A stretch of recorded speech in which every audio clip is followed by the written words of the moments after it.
Le prince Charles aura besoin de Meghan Markle et du prince Harry une fois qu'il deviendra roi, car le couple est d'énormes atouts pour la famille royale, a affirmé un biographe royal. La royauté du prince Charles semble se rapprocher à mesure que l'héritier assume davantage les responsabilités de sa mère. Mardi, il a assisté à l'ouverture du Parlement de l'État au nom de la reine. C'était la première fois que Charles assumait le grand devoir constitutionnel du monarque et donnait un aperçu de ce à quoi pourrait ressembler le règne du prince.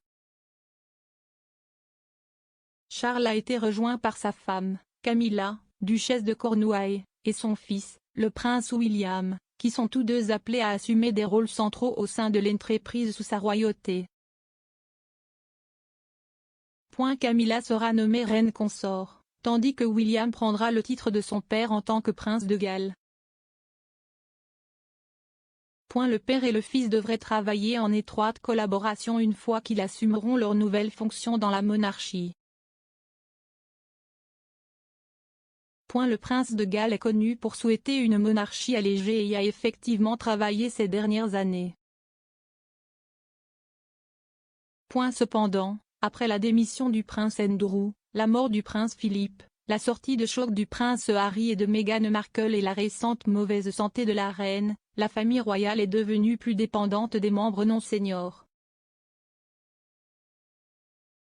En conséquence, il y a eu des spéculations sur la question de savoir si Harry et Meghan pourraient revenir au cabinet en tant que membres de la famille royale sous la royauté de Charles, un expert royal affirmant que ce n'était peut-être pas un désir, mais un besoin. Tina Brown, auteur du nouveau livre à succès, The Palace Papers, a suggéré que Charles aura besoin de retour de Meghan et Harry une fois qu'il montera sur le trône. Madame Brown a déclaré à l'épisode de jeudi de Royally Obsessed, « Je suppose que Charles va vraiment vouloir les récupérer, en quelque sorte en avoir besoin en fait, parce que Harry et Meghan étaient franchement d'énormes atouts pour l'ensemble du répertoire royal. Ils avaient un jeune attrait qui était très puissant dans le pays. Meghan et Harry ont démissionné de leurs fonctions au sein de la famille royale en 2020. Au départ, ils avaient espéré se tailler davantage de rôles progressistes dans la monarchie en représentant à la fois Sa Majesté la Reine et en poursuivant leurs propres intérêts commerciaux. Cependant, l'approche moitié dehors a été rejetée et le couple a depuis passé la majorité de son temps aux États-Unis. Le mois dernier, avant d'assister aux Jeux Invictus aux Pays-Bas, le duc et la duchesse de Sussex sont secrètement retournés au Royaume-Uni. Après avoir été repéré par un groupe de fans royaux, il a été révélé que Meghan et Harry avaient rencontré Charles et Camilla, puis la reine à Windsor. À la suite de leur rencontre avec la reine, dont Harry a parlé avec affection dans les jours qui ont suivi, il a été rapporté que le couple avait été invité à rejoindre la famille royale lors des célébrations du jubilé de platine du monarque. Le duc et la duchesse ont depuis confirmé qu'ils seraient présents pendant le week-end de 4 jours. Un porte-parole de Meghan, 40 ans, et Harry, 37 ans, ont déclaré qu'il était excité et honoré de retourner au Royaume-Uni. Ils seront accompagnés de leurs 2 enfants, Archie, qui n'est pas revenu au Royaume-Uni depuis la sortie des Sussex, et Lilibet, qui n'a jamais visité le pays d'origine de son père. Alors que la reine a clairement indiqué que Harry et Meghan ne pouvaient pas agir en tant que membres de la famille royale à temps partiel au moment de leur sortie, Charles, qui a bien sûr un faible pour son fils, pourrait adopter une approche plus douce. Kinsey Schofield, expert royal et fondateur de toddyfordaily.com, avait précédemment déclaré à Express. UK que le prince de Galles avait un cœur très doux et était impatient de commencer le processus de guérison avec son fils. Elle a déclaré, « Je pense que le prince Charles a un cœur très doux et je pense qu'il est désespérément amoureux du prince Harry, il aime le prince Harry.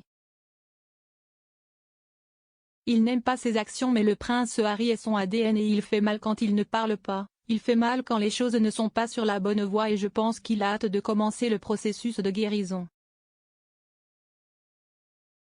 Je pense que le prince Charles est très indulgent. Alors que Charles a gardé ses plans pour sa royauté relativement secrets, son rôle de plus en plus visible dans la monarchie donne un aperçu de ce que les prochaines années nous réservent. La reine a pris du recul par rapport à ses fonctions royales après une nuit à l'hôpital l'année dernière.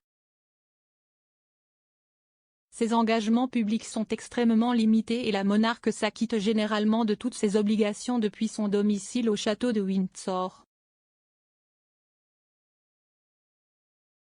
Cela a remis en question si Charles deviendrait le régent de la reine dans un proche avenir.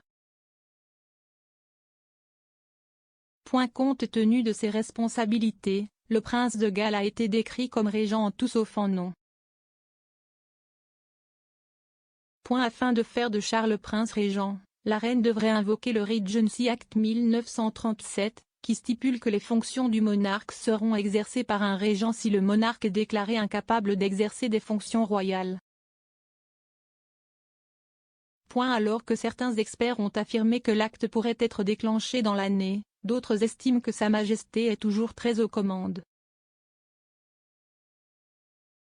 Duncan Larcombe, ancien rédacteur en chef royal du Sun, a récemment déclaré au Daily Beast « Je crois comprendre qu'il n'y a rien de catastrophique, The Queen a juste 96 ans, et je soupçonne, malgré tous les démentis du palais, que Charles sera en fait officiellement installé dans une sorte de capacité de régence en un an. »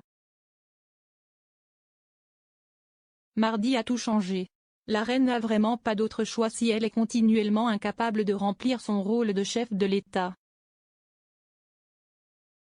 Cependant, Robert Lacey, expert royal et auteur, a déclaré au magazine People que le Regency Act ne sera pas invoqué dans cette affaire.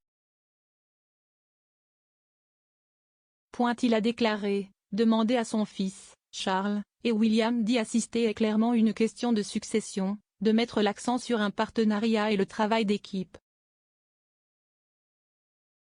La régence implique une renonciation à l'autorité constitutionnelle, ce qui ne se produit absolument pas dans ce cas. Il a ajouté, « Le sentiment que j'ai de tous ceux à qui je parle est que la reine reste totalement en contrôle de ses facultés et de tout au palais. Le problème est la mobilité physique, et ce n'est pas une question constitutionnelle ou de régence. Elle est en charge. »